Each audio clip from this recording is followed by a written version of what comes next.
Okay, voice clear है? Voice clear है बच्चों?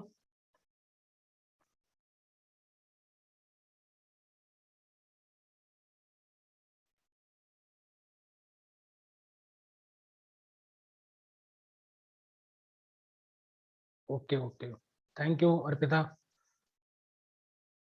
तो हम लोग मोनो हाइब्रिड क्लास हम लोग बात करेंगे। मोनो हाइब्रिड क्रॉस, ठीक है।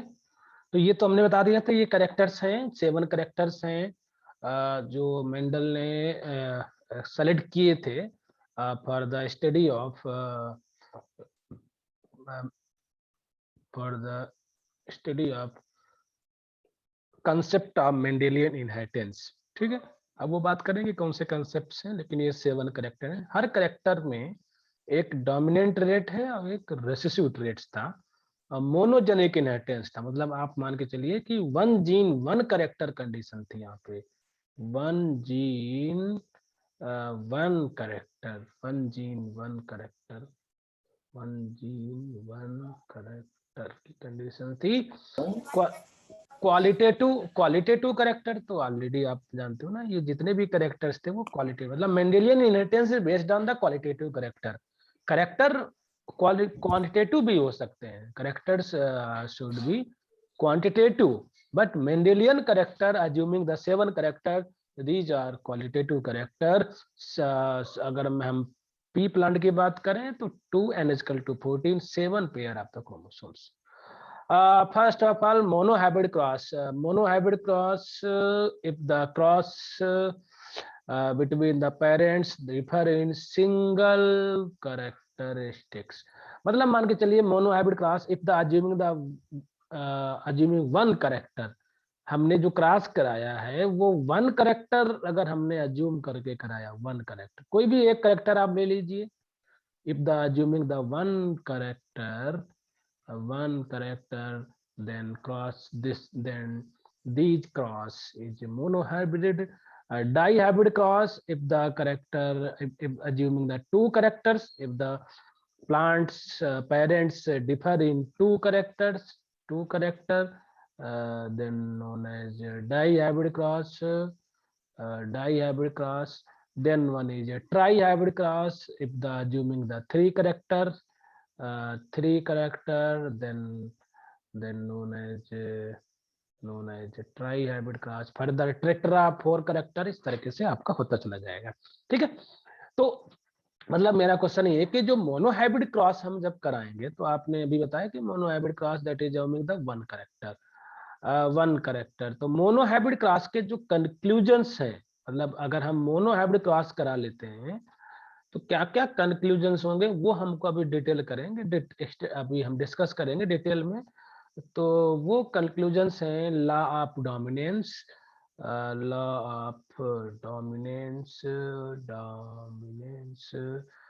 दूसरा आ जाएगा लॉ ऑफ सेग्रीगेशन,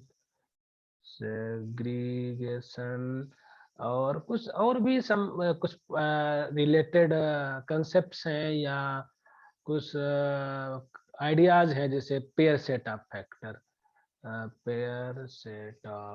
फैक्टर, मतलब हर करेक्टर के लिए पेयर सेट ऑफ फैक्टर, जिसको हम लोग ने अलीलोमॉर्फ बोल सकते हो, अलीलोमॉर्फ।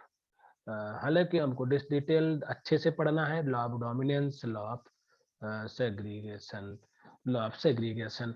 अगर हम डाई हाइब्रिड क्लास के साथ जाते हैं तो इसके साथ क्या कंक्लूजन आ जाएगा, मतलब आपको ये भी याद रहना चाहिए कि डाई हाइब्रिड क्रॉस के साथ एक नया कंक्लूजन मिलता है जो यहाँ पे मोनो हाइब्रिड में नहीं मिला।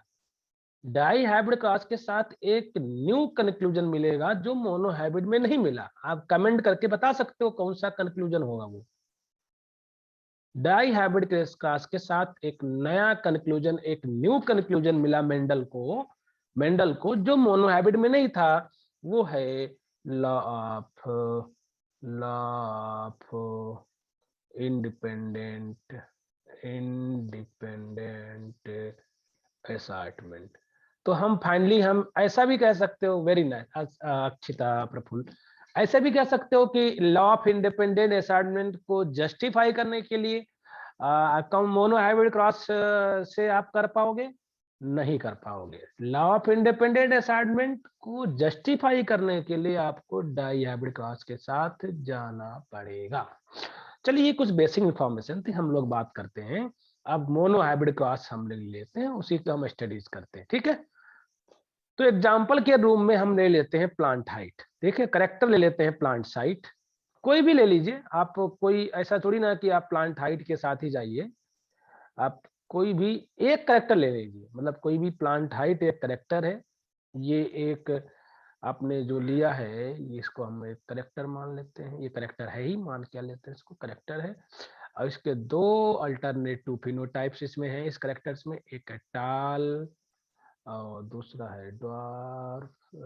ड्वार्फ फिनोटाइप, टाल के लिए हम सिंबल ले लेते हैं कैपिटल टी, और ड्वार्फ के लिए हम लोग एक सिंबल, मतलब एक एलील सिंबल मान लेते हैं स्मॉल टी। तो ये एक कुछ बेसिक इन्फॉर्मेशन थी क्रॉस के पहले। तो हमने जो क्रॉस कराया कैपिटल टी, कैपिटल टी, अब बताइए होमोजाइगस हो गया ना, होमोजाइगस फॉर डोमिनेंट एलील। हाँ, इसको हम इसको एक चीज बोलिए, डोमिनेंट एलील है, मतलब डोमिनेंट एलील भी है और dominant trait. This is a dominant trait और dominant allele. This is a dominant, this is a recessive, recessive. हाँ, homozygous for dominant trait, tall, tall cross with homozygous for recessive trait, and that is a dwarf, resulting F1 generations.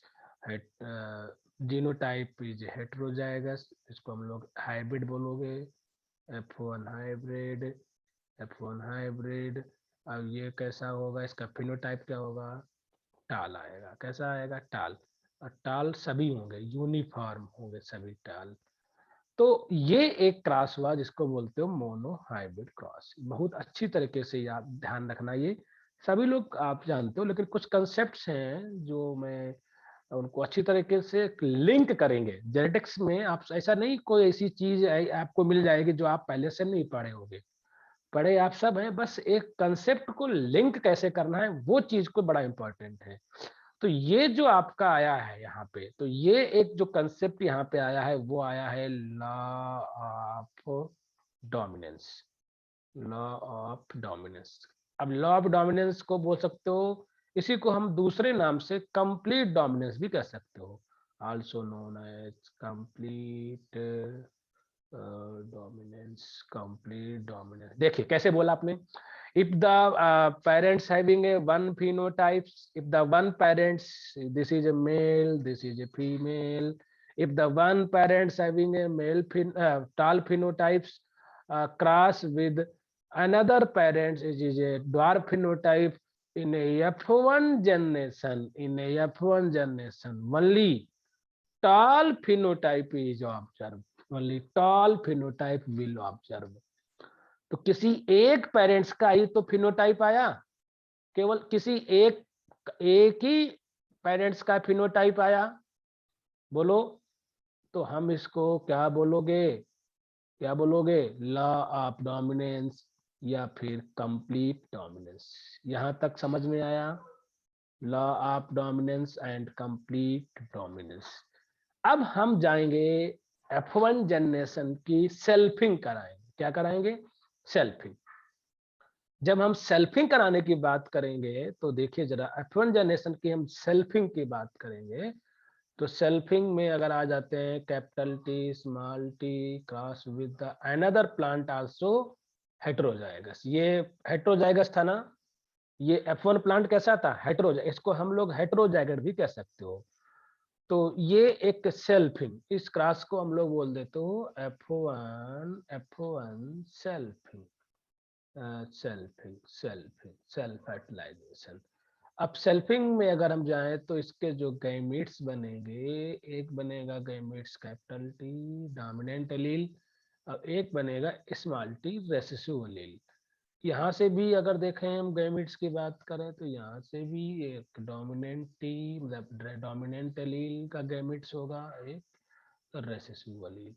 इसका भी concept सीधा है कि जो gametes बनेंगे 50% gametes जो होंगे वो डोमिनेंट एलील कैरी करेंगे, अनदर 50% जो गैमीट होंगे वो ये रेसेसिव एलील कैरी करेंगे। सेम यहाँ पर भी ऐसे होगा, 50-50 के चांस।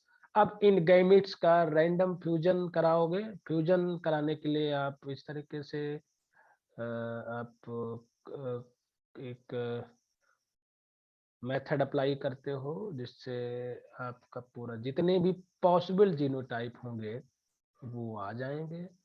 इस तरीके से आप लोगों ने चार क्वाड्रेट बन जाएंगे यहाँ पे।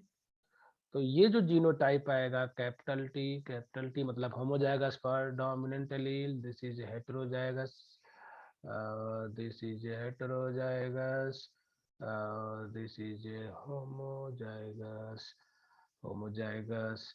तो इसका अगर हम ओवरऑल इसके एनालिसिस करें तो टाल होंगे वो, एक तो टाल ये है और दो हैं हेटेरोजाइगस के टाल।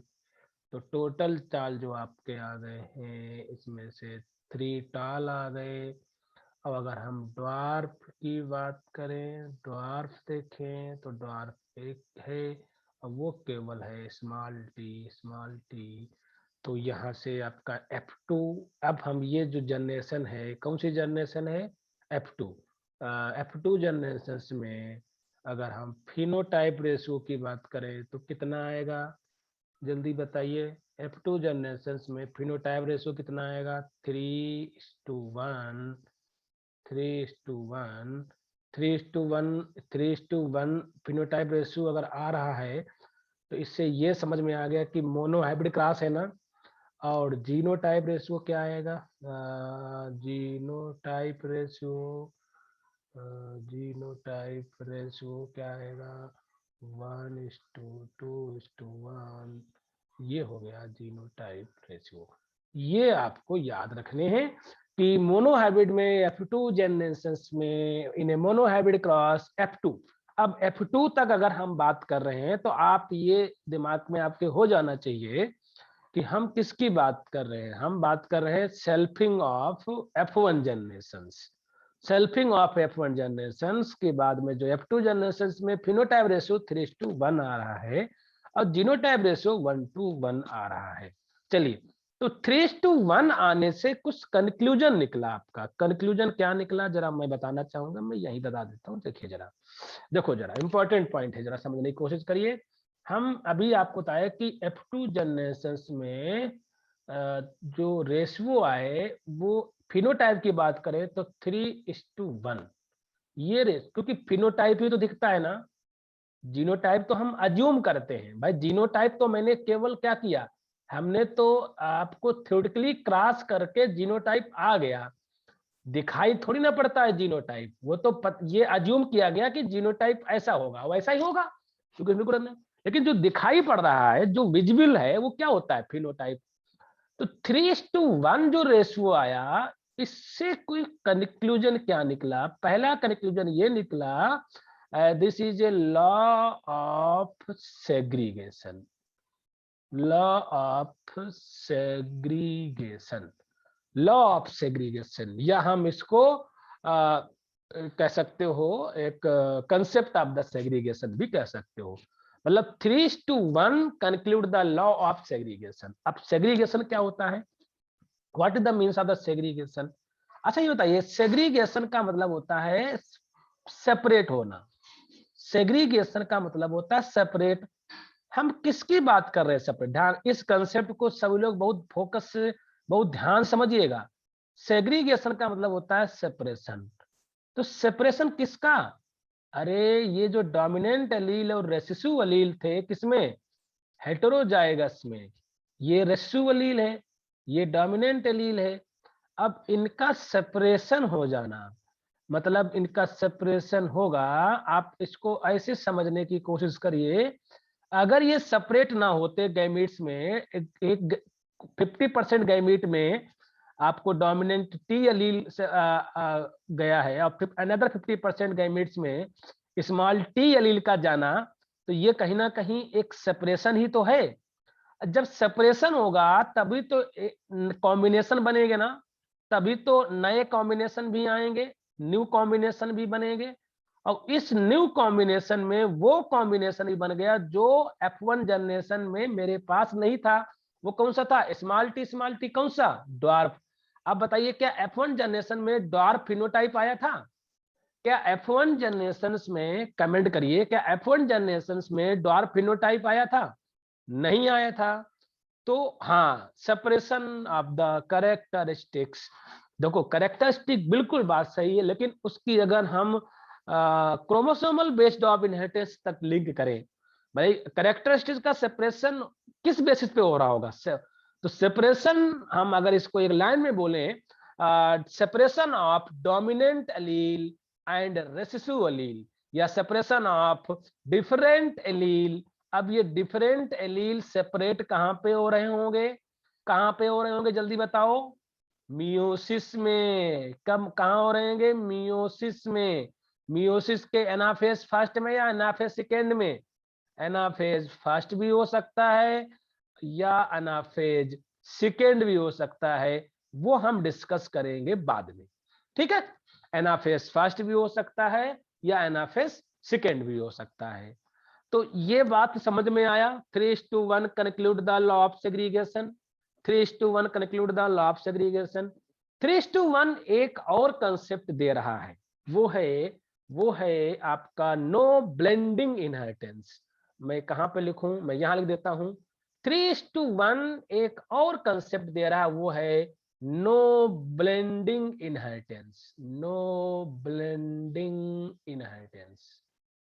अगर कहीं पे F1 जनरेशन में इनहेरिटेंस, अगर कहीं F1 जनरेशन में आप सभी टाल आए और F2 जनरेशन में 3:1 रेशियो अगर आ जाए, अभी मैं बात 3:1 रेशियो की बात कर रहा था, ये कौन सा रेशियो है? Phenotype ratio. तो मान के चलते no blending inheritance. No blending inheritance को अगर हम लिंक करें, इसी को बोल सकते हो कंप्लीट डोमिनेंस। Complete dominance.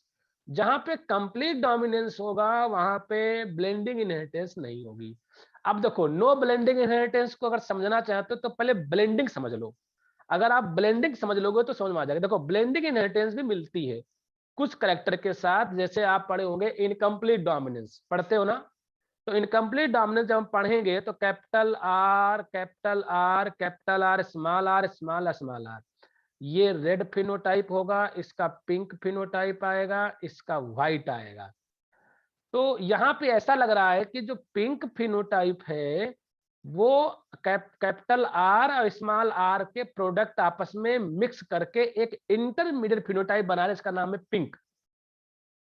तो ये हो गया ब्लेंडिंग इनहेरिटेंस। ब्लेंडिंग होता है कि आपको, ब्लेंडिंग होता है कि जब हम कोई दो डिफरेंट कलर मिलाएं तो एक एक इंटरमीडिएट फिनोटाइप आ जाए, तो वहां पे आता है ब्लेंडिंग। और नो ब्लेंडिंग मतलब होता है, जैसे मान के चलते एग्जांपल के रूप में कैपिटल टी और चाहे small capital T small T हो, इन दोनों का फिनोटाइप टाल ही आएगा। टाल आएगा ना? इसके मतलब आपको टाल होने के लिए एक डोमिनेंट टी सफिशियंट है। और ड्वार्फ कब आएगा? स्मॉल टी, ये ड्वार्फ आएगा। तो बताइए यहाँ पे क्या ब्लेंडिंग इनहेरिटेंस है? नहीं है। तो no blending inheritance. No blending inheritance. ये बात भी समझ में आ गया सभी को? ये बात भी सभी को समझ में आ गया? अब तीसरा जो कंसेप्ट है इसी मोनोहाइब्रिड क्लास से आता है, पेयर सेट ऑफ फैक्टर, जिसको बोलते हो एलीलोमॉर्फ। तीसरा हम कंसेप्ट समझाने चाहेंगे, पेयर सेट ऑफ फैक्टर। इसको हम समझा देते हैं यहाँ पे, ठीक है? Pair set of factors. एक सेकेंड जरा, मैं पेयर सेट ऑफ फैक्टर की बात करेंगे।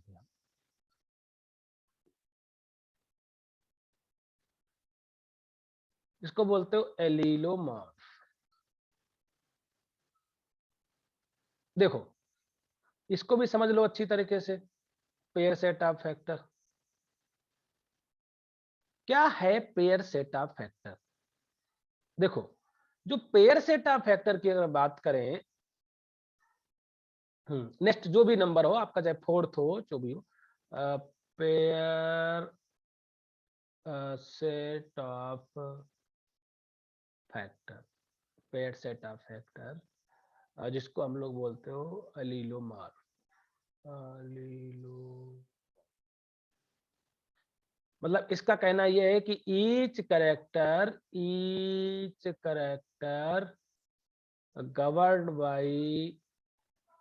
governed by pair set of factor, each character is governed by pair set of factors। तो ये जो कंसेप्ट है जो उसको बोलते हो पेयर सेट ऑफ फैक्टर्स। अब देखो, अगर मान के चलिए अगर पेयर सेट ऑफ फैक्टर का कंसेप्ट ना होता तो क्या सेग्रीगेशन आता?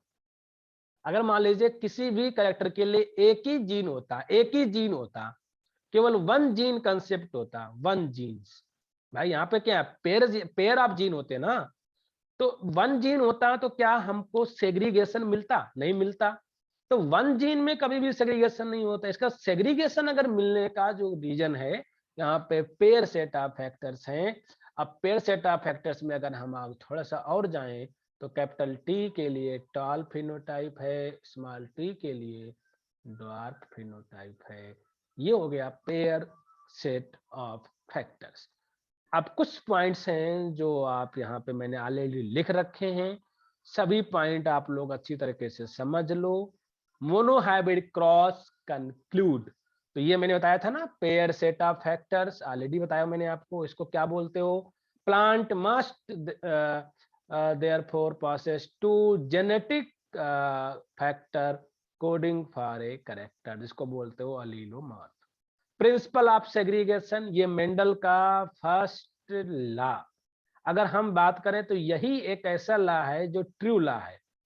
This is A true law, ये भी जानते हो, इसका कोई एक्सेप्शन भी नहीं है। डोमिनेंस के अपवाद हैं, डोमिनेंस के एक्सेप्शंस हैं, लेकिन सेग्रीगेशन के एक्सेप्शंस नहीं है। तो ये क्या होता है? Each individual will be deployed on exams processes to allele for any particular characteristics. These two alleles separate when the gametes are formed. One allele goes into each gamete in equal proportional, known as principle of segregation। Question आ जाए तो इस तरीके से definition आप लिख सकते हो। Next one is a concept of the dominance. When different alleles are present in the genotypes, only the trait of the dominant allele observed in the phenotypes। Complete dominance का कंसेप्ट यही है, अगर किसी भी जीनोटाइप में दो different alleles हैं, जैसे मान लीजिए कैपिटल टी स्मॉल टी, तो यहाँ पे जो फिनोटाइप आ रहा है टॉल, तो इस फिनोटाइप को हम बोलोगे डोमिनेंट फिनोटाइप। तो dominant phenotype observe in heterozygous condition as well as homozygous, मतलब डोमिनेंट एलील हेटेरो और होमो दोनों मिलेगा, लेकिन recessive allele always express in homozygous conditions. तो ये भी आपको कंसेप्ट समझ में आ गया। तो कैपिटल टी भी टाल होंगे और कैपिटल टी स्मॉल टी भी टाल होगा। तो ये अगर जो देखा जाए तो एक प्रकार का डोमिनेंट फिनोटाइप बोला जाएगा। तो नेक्स्ट आता है 3:1। ये मैं बता चुका हूं कि 3:1 का जो आने का जो कंसेप्ट है phenotype ratio, there is a no blending inheritance, also called complete dominance, अब हम आते हैं chromosomal theory of the heredity. ये बड़ा अच्छा क्वेश्चन बन सकता है कि अगर आपको बोलेगा कि क्रोमोसोमल बेस्ड इनहेरिटेंस क्या है, और ये जो कंसेप्ट है जो किसके साथ लिंक होगा? Law of segregation. Law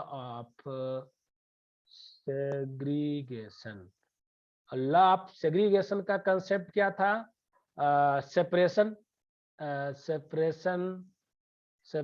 of different allele.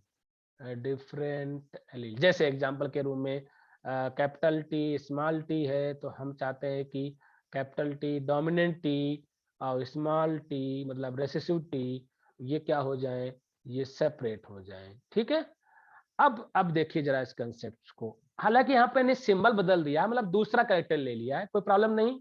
हमने क्या ले लिया यहाँ पे, सीड शेप का ले लिया है। कंसेप्ट वही रहेगा, बस कैरेक्टर चेंज हो गया, सीड शेप। और सीड शेप में हमने एक ले लिया कैपिटल आर जो राउंड को रिप्रेजेंट करेगा, मतलब राउंड फिनोटाइप है। और स्मॉल आर को मैंने रिंकल मान लिया। ये प्रॉब्लम नहीं होनी चाहिए, क्योंकि वो तो कंसेप्ट सबके साथ अप्लाई होगा वही। ठीक है, हमने केवल बस उसका दूसरा कैरेक्टर के साथ समझाने की कोशिश कर रहे हैं। देखो, अब ये क्रोमोसोम्स हैं, तो ये लोकस है, मान के चलते हैं। अगर कोई पर्सन हेटेरोजाइगस है, मान लीजिए हेटेरोजाइगस होगा, तो इस तरीके से होगा। ठीक है, अब उसका रिप्रेजेंटेशन कैसे होगा, तो इस क्रोमोसोम पे हमने कैपिटल डोमिनेंट एलील यहाँ पे पोजीशन कर दिया और रेसेसिव एलील मैंने यहाँ पोजीशन कर दिया। जब क्रोमोसोम का डुप्लीकेशन होगा तो उसके साथ उस जो एलील्स हैं, उस पे जो जीन्स प्रेजेंट है वो भी क्या हो जाएंगे, डुप्लीकेट हो जाएंगे। डुप्लीकेट होने के बाद में ये इनका सेपरेशन होगा, जिसको बोलते हो ना, सॉरी, अभी क्या होगा, क्रॉसिंग ओवर। क्रॉसिंग ओवर, अभी एक क्रॉसिंग ओवर स्टेज आएगी। अगर क्रॉसिंग ओवर हो जाती है, इन दोनों के बीच में क्रॉसिंग ओवर हो जाती है, तो आप देखिए यहाँ पे स्मॉल आर इधर हो गया, एक्सचेंज हो गया ना, यहाँ पे कैपिटल आर आ गया। मतलब सिस्टर क्रोमेटिड कैसे हो गए, नॉन आइडेंटिकल। यही पहचान है। अगर सिस्टर क्रोमेटिड्स नॉन आइडेंटिकल हो जाएं, तो सिस्टर क्रोमेटिड्स वैसे आइडेंटिकल होते हैं। सिस्टर क्रोमेटिड्स नॉन आइडेंटिकल होने का जो कारण है वो है क्रॉसिंग ओवर। अगर क्रॉसिंग ओवर नहीं होती है तो कंडीशन ऐसे ही रहेगी एज सच जो पहले से थी। यहाँ तक समझ में आया सबको? पहले एलील्स का रिप्रेजेंटेशन दिखाया, फिर क्रोमोसोम डुप्लीकेशन के साथ, क्रोमोसोम रेप्लिकेशन के साथ वो जो कंसर्न्ड एलील है वो भी डबल हो गए, कंसर्न्ड एलील भी डबल हो गए। ठीक है,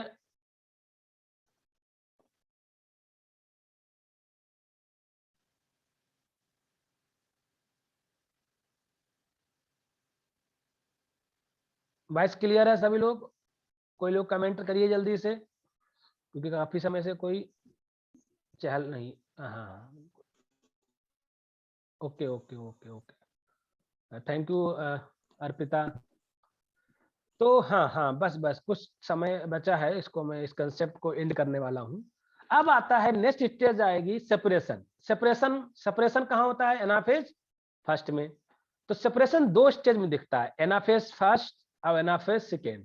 देखो, एनाफेज फर्स्ट में होमोलोगस सेपरेशन होगा और एनाफेज सेकेंड में सिस्टर क्रोमोसोम का सेपरेशन होगा। तो जो होमोलोगस सेपरेशन है, जिसे हम बात करें, तो एनाफेज फर्स्ट में होमोलोगस सेपरेशन हो गया। ये देखिए जरा, ये chromosome homologous one chromosome of homologous इधर साइड में आ गया और दूसरा एक जो सेट है उधर आ गया। सेम इधर इस तरह से यहाँ पर भी सेपरेशन हो गया। अब देखिए जरा, यहाँ पर रुकिए जरा, ये जो स्टेज थी, इधर वाला जो सेल थी वो था no crossing over, no crossing over, no crossing over. और इस वाले कंसेप्ट को देखिए तो यहाँ क्या था, क्रॉसिंग ओवर अकर, क्रॉसिंग ओवर अकर। अब जरा देखिए, दोनों में डिफरेंस देखिए। अगर क्रॉसिंग ओवर नहीं होती है, when no crossing over, then dominant allele goes to one sided and recessive allele goes to next another side या another cell। मतलब सेपरेशन अकर फाइनली, सेपरेशन हो गया ना। अगर अगर अगर क्रॉसिंग ओवर नहीं होती है तो डोमिनेंट एलील रेसेसिव एलील का सेपरेशन कम हो गया। अगर क्रॉसिंग ओवर हो जाती है, when crossing over occur, then dominant allele and recessive allele are separated, no no separation. अब इसको सेपरेशन के लिए मुझे एनाफेज सेकेंड के साथ जाना पड़ेगा, मतलब सेपरेशन सेकेंड में जाके कंप्लीट होगा।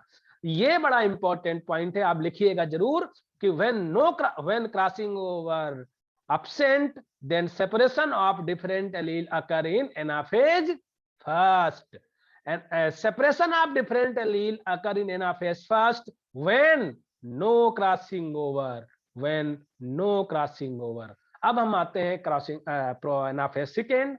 एनाफेज सेकेंड में क्या होंगे, सिस्टर क्रोमेटिड सर सेपरेट हो जाएंगे, सिस्टर क्रोमेटिड सेपरेट हो जाएंगे। तो ये सिस्टर क्रोमेटिड सेपरेट हो गए, यहाँ पे देखिए सिस्टर क्रोमेटिड सेपरेट हो गए, यहाँ पर भी सिस्टर क्रोमेटिड सेपरेट हो जाएंगे। लेकिन जब सिस्टर क्रोमेटिड सेपरेट होंगे तब जाकर के डोमिनेंट एलील और रेसेसिव एलील सेपरेट हो पा रहे हैं।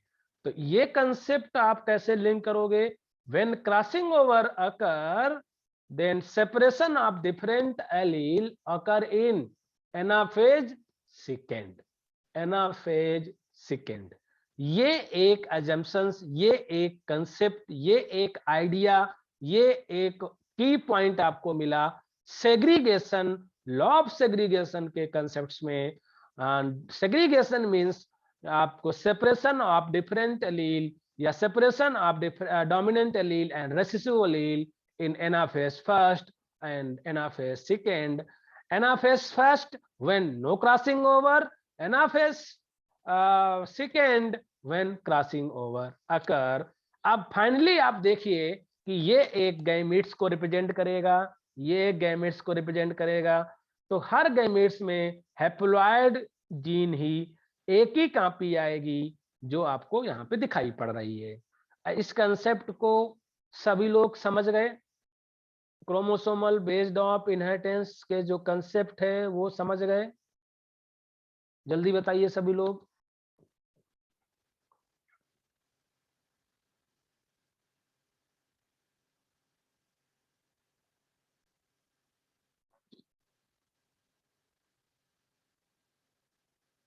ओके ओके, नम्रता, गरिमा, ओके। तो हाँ मैं ओके, तो मैं एक बार रिपीट करता हूँ। कल हम लोग पढ़ेंगे टू स्टेप हाइब्रिडाइजेशन, मतलब इसको बोलते हो रेसिप्रोकल क्रॉस। कल हम लोग रेसिप्रोकल क्रॉस पढ़ेंगे, उसके बाद में test cross and out cross पढ़ेंगे। आउट क्रॉस के बाद में फिर जो कंप्लीट डोमिनेंस के जो एक्सेप्शंस हैं, कंप्लीट डोमिनेंस के जो मॉडिफिकेशंस हैं, या मोनो हाइब्रिड के केसेस में जो मॉडिफिकेशंस आए हैं, एक्सटेंशन ऑफ द मॉडिफिकेशंस, वो हम पढ़ेंगे। वो है इनकम्प्लीट डोमिनेंस और को डोमिनेंस। इसको पढ़ते हुए फाइनली हम लोग आ जाएंगे dihybrid cross. Dihybrid complete करने के बाद में आपका आ जाएंगे जीन इंटरेक्शंस। ठीक है, तो आज की क्लास में किसी को कोई डाउट हो तो जल्दी बताओ, कहीं पे कुछ डिस्कस करना हो तो जल्दी बताओ, फिर मैं ये क्लास ओवर करूं। और बताओ, सभी को समझ में आया सब कुछ?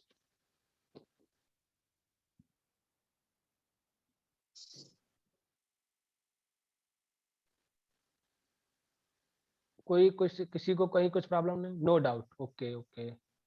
मुकेश, पलक सिंह, संस्कृति पांडे, कुसुम नुमा। कुसुम नुमा नहीं है क्या? सर खुशनुमा है वो। हाँ खुशनुमा है। हाँ, कुसुम नुमा। अटेंडेंस ले लिया? नहीं सर, वो अभी हॉस्पिटल में एक्चुअली। अरे क्या हो गया? सर उसके सिस्टर को कुछ प्रॉब्लम हुई है। तो मुकेश है ना बाकी, सर, सेकंड सीआर, वो ले लेगा या फिर हाँ मैं भेज बाकी दे रही हूँ आपको। ठीक है, कोई भी ले लो, कोई भी एक ले लो, अटेंडेंस हो जानी चाहिए। ठीक है। तो आज की क्लास इतनी ही, और मैं मिलूंगा नेक्स्ट रेसिप्रोकल क्रॉस। मतलब रेसिप्रोकल क्रॉस भी एक मोनो हाइब्रिड क्रॉस से संबंधित है, और फिर हम पाएंगे out cross and test cross. ठीक है, ठीक है। थैंक यू सो मच बने रहने के लिए। मिलेंगे नेक्स्ट क्लास में।